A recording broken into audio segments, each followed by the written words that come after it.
when they play. Outside of it, the facility is there, right? They have the system, they have their organization with them. If I'm not mistaken, they're one of the first ones who had a life coach from way back, right? And now they have a physical training coach. Hey, if you're healthy physically, sometimes or most of the time it does translate to mental stability. That's right. When you're mentally stable in situations like this, in the clutch situations where Omega just brings out the miracles, it kind of does help. Yep. There we go. And let's go once more. The energy rises as the battle begins. Let's look at this. An early invade by Chakno. Wow, Chaknu right now in this game, rocking the classic Kufra. I can't recall, I think this is the first time that Chaknu actually touched this Kufra. Wait a minute, did he actually? Vertical jungle. He stole it right away, and there we go. Marky going in for the kill. Atomax already half HP. The Lancelot looking for something, but Chaknu, he finds it with a bouncing ball. And bouncing ball he goes. Atomax is still alive. Hard punish by ONIC PH. Effort by Omega, well appreciated, but they just did not expect that ONIC would be there as soon as quick. I guess this is what the Lancelot buys you. Yep.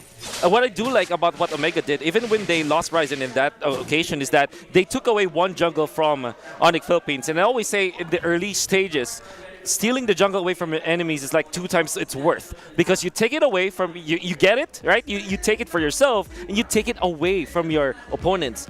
People are so misguided into getting the lead over your opponents. The only way for you to actually build up a lead against your matchup is if you take away from his farm, so that you always like put a big deficit between you and your opponent. I love how you put it, Wolf. Your life, even your timers, your respawn timers in the early game is a resource. So by taking away from the opponent, in this case, Omega played the gambit. If they got away with Karina, if they got away with Ryzen living, that's all the more. Maybe even a -3 from ONIC. But in this case, it was more like a -1 in the end, because they did take down Karina. Yeah, and getting the first blood in itself is also somewhat of a boost. It's a different boost for your team, mainly because whoever gets that first blood gets a big amount of gold early on. And sometimes you can snowball from that. Sometimes you just get a slight edge at the edge nonetheless. Yep. And, you know, taking away that orange buff from Kyrie also meant that the jungle pattern for this Lancelot is going to be it stopped. And if you think about it, even after that kill, you see Kyrie put very low when it comes to his HP. So I wonder what will be the response. Already, if you're looking at the Karina, is already working towards the Grammar on his side of the jungle, and it's almost level 4. So even after that, it still is arguable who took the advantage. Yep, well, we're going to see how exactly they leverage this situation. Obviously, there are some factors that say, you know what, ONIC's going to be fine. Again, this Lancelot can take advantage of his speed, of that first blood gold that he got. But as for Omega, this may actually be where they want ONIC to be. Again, this is what Omega does. They take you off of your regular pattern. They make you play different from what you're used to. Yep, and that's what they want. The chaos is where Omega thrives. We talked about this early on. Omega wants to put you in an uncomfortable spot, and they win in that scenario. They make you respond when you're not ready. So we'll see exactly how they do that here. Oh, eto Max. Loiski might be in trouble. There is no black shoes. They're still level 3. And Ryzen takes one back for the Barangay. Make that 2. That's 2 kills for Omega. But Kyrie, he does find the Karina as well. Such a great timing with the Retribution as well as the range. It's almost out of range for that Retribution, but he was able to nail it. That's why the kill was credited to him, even after he only landed just literally one shot on to Ryzen. So that's a big win for ONIC if you think about it, because they sacrificed only their supports for even an influence around this turtle area, because now Kyrie is level 5, Ryzen is just barely level 5. Turtle, 3/4 HP here, and Delarski is trying to zone people out, but I feel like this is going to be a free turtle for Omega. But it was traded out, though, for Kyrie stealing away this purple from Ryzen. You gotta think, where's Ryzen right now? Is the rest of Omega calling the shots for him, telling him where to go, what to do? Man, this is really very different from your classic Mobile Legends game. Yep. Everything is happening all at once. There are fights everywhere, but there are things that are happening outside of the camera's reach as well. Ryzen here, just looking for that Beloyski Turtles Poissons. I mean, Tortoises Poissons meat. Yeah, he actually triggered it. Was Boloisky waiting for a fight? Was he expecting something to actually happen there? Who knows, Oh, but Hatred, he what a might dodge. just get it. The heat is not enough for the Savior to go down. Obviously, ONIC is going to be very happy that Edomax already burned his flicker, but they didn't nail anything out of that. Delarski gonna run away with his ultimate, just Uranus things. Yeah, just Uranus things. It's crazy to see like Renzo and Dilar just battling out. Oh, wait a minute, Choctaw, he finds one! And immediately with a Wesker, Kelra deletes, and there is a 1-for-1 trade in the other side of the map. Omega takes a 500 gold lead. This game is not letting us breathe. Action upon action. Turnaround upon turnaround. Despite this 500 gold lead, Wami, I don't think Omega's feeling comfortable just yet. Just yet an Atrid, he's still alive, and the Lancelot, he finds the Karina. ONIC with a clutch save on Atrid. Wolf, Ryzen keeps throwing himself at ONIC. Is this safe? At some point, we said that early on, dying is okay, especially if you can trade it for resources, but this might actually be too much. That one, yeah, I would say, is too much. You see, I understand why Ryzen wants to go for that. They want to make sure that the rest of ONIC Philippines are focused into the mid lane instead of the gold lane. Now, Marky's at 2.8k. You can see Kelra is already at 3.2, so there's a little bit of advantage already for the gold laner. So, to answer your question, it was too much, but at the same time, the plan is for Kelra to have a better time than Ryzen. Wow, look at the control of Omega over this turtle. Yep. So far, Kyrie is level 8. Oh, wait a minute, what? Kelra with the damage! Deletes Boloisky, but he gets deleted as well. Hatred with the Dawning Light. Who's gonna get the turtle? And the answer is Ryzen. Omega takes 1 kill, the turtle, and Kelra dies for it. So far, 100% still turtle take rate for Omega. And even if Ryzen has been fallen a little too much for our taste, again, that's 3 deaths on this Karina early on, it might still be all part of the plan. Who knows if Omega even has a plan? They've been throwing themselves to the faces of ONIC Philippines, and Atomax might just pay the price. Black Shoes is still available in Beloyski. He's just going to tank a lot of damage here. Choctaw as well, and there you go. No kills, just ultimates burn. You can see that ONIC is trying their best to force Edomax to either use the flicker or use the black shoes. That time, however, because Kyrie missed the mark on his Thorn Rose, he's able to just run away. And this means that ONIC Philippines will still be chasing Omega into this gold lead. It's not Choctaw with a flicker play, and Kyrie still alive. Nice fight of execution. Kelra, he goes down. Choctaw looks like Atomax is next. Black Shoes is burned. Choctaw not gonna land the revenge. And here we go, Beloyski. No, the damage remark is enough. There we go. Looks like Omega loses 2 people in that fight. ONIC has forced Omega into playing into the early game. The Filipino Savage was in no shape or form to take that fight every single time that he was part of a team fight. Yes, he did get a double earlier on. He was punished hard, and so far ONIC are converting through the roof. There's a third takedown bottom by Marky. Oh. So you see, even after the initiation coming out from Choctaw, it was amazing to see. But if you put Kyrie on this Lancer, they always will say that the Kufra is not a problem for the Lancer no matter what happens because of the iframes that you get, like invulnerability frames from both the Thorn Rose as well as the Phantom Execution. But in that case, it was a combination of Hatred and Kyrie just nailing all of their shots. Even the mini stun that you get out of the Xavier was enough to lock Kelra down, enough for the big burst coming out from ONIC. Turtles spawned already. Now ONIC Philippines, they do have first dibs here, but Ryzen will be the first one to attack it. Omega might just be able to take this away from ONIC if ONIC doesn't respond. Man, looking at it, Ryzen, despite, still putting something on the board, Kyrie is sitting at 5-0-2 and about 2 levels ahead. Ryzen just turned into level 10 here, so you have to think about how much stronger his retribution is right now. They are both rocking the Demon Slayer emblem. Chaknu putting up a perimeter, caught by Beloyski. Beloyski just zoning out a lot of people here for ONIC Philippines, but Renzo, he goes in. Marky with a corrosive strike. Can he actually reset? Renzo is very low, but Kyrie decides to not go for the kill. It's so difficult to be Renzo, almost caught out by the Dawning Light. Did you see how much he put into that fight? How much he tried to take down Marky and still did not have enough to even regen. That's why he had to go home and recall. Secures the turtle for Omega, and Omega just backs off. They got the objective and they continue with their lives. Wow. this is why Omega is actually leading by just a little bit.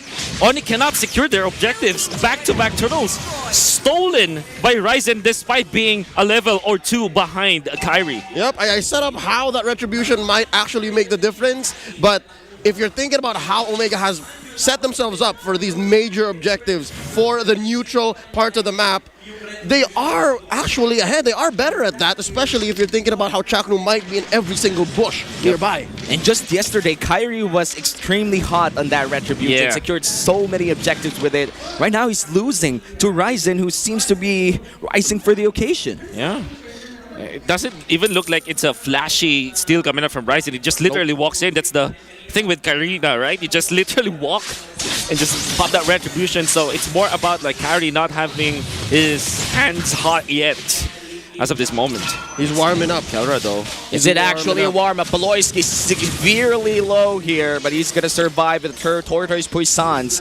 Omega, they're going for proactive plays.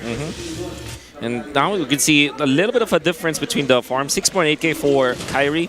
You see Ryzen is 5.7, so that's a sustainable lead. But Marky is still following, and you know, Kelra is still, he's still lagging behind Kelra. That's what I'm trying to say. Almost 1,000, which in a few minutes will mean that Kelra will have one item ahead of the Brody, and you don't want that to happen. If you're playing against the Beatrix, you better have a lead over the Beatrix if you want to win. Yep, for the past couple of minutes, despite the rocky start, again 2-2 early on, the Filipino Savage Kelra has done well to actually reestablish his true role, to be the core for Omega. And the fact that he just took the time to farm out, I did not expect that big of a difference between those two. I expected Marky to be just maybe, what, 500, 1,000 behind, but it's huge. Yeah, Beloyski might be in trouble already. 1/4 of his HP down. Keller with the Wesker is really prepared. Chaknu gets him with the revenge and the rage, and he's going to go down. But the dawning light on the backside. Chaknu is going to go down as well with Dilarski. And no, it's actually the Brody taking that kill. The Masha, though, just creeping around the corner. Can he actually secure a kill back? Kyrie might be in trouble. Renzo, he finds him. The showstopper forces the Phantom Execution out. Started with a thunderclap. That was actually enough to push the rest of ONIC PH back. Love how Omega have synchronized their movements. Yep. Obviously, it's Operation Protect Kelra, and now they're starting up the Lord. Wow, look at the moves coming in from Kyrie. Lord, half HP, low HP, he's gonna secure it! Kyrie steals it away for ONIC Philippines, but Marky might be in trouble there. ONIC Philippines is falling down, but General Dilarski right in the front lines. Ryzen is still alive and looking for Dilarski. Renzo's just zoning out Beloyski. ONIC falls down with 3 people, but they do secure the Lord. Another revenge landing by Chaknu, and 4 people fall down for the side of ONIC Philippines. Usually the question is, was that worth it? But the real question for me is, how did Kyrie do that? The steal. Oh, well, might miss some of the turtle retributions, but not with the Lord. However, I would say it definitely wasn't worth it. Kyrie had the streak with him, 5-0-2, and he was shut down. Perfect retribution, but Kelra will pick that kill up, which means that they will actually give so much gold to Kelra, and then eventually Omega takes so much gold afterwards. So definitely not worth it for ONIC. As flashy as it looks like, it was a bad decision. So we can say Kyrie's retribution has already heated up, but he got burned along the way. Oh man, ONIC lost 4 people in that fight, and as Wolf said, they weren't even able to use that Lord because of people just dying right after that steal. That's right. So I believe that if ONIC really wants this kind of lineup to work with Hatred onto the backlines, they have to make sure that Omega will not take their hands on Renzo, because Renzo has been a problem for them. Nice combo coming in from Chaknu. He's just gonna fall down. Wait a minute, Dilarski still has his ultimate. Can he regen? Can he outplay the General? Forces Etumax to use his ultimate to survive, and that is just a free kill for Omega.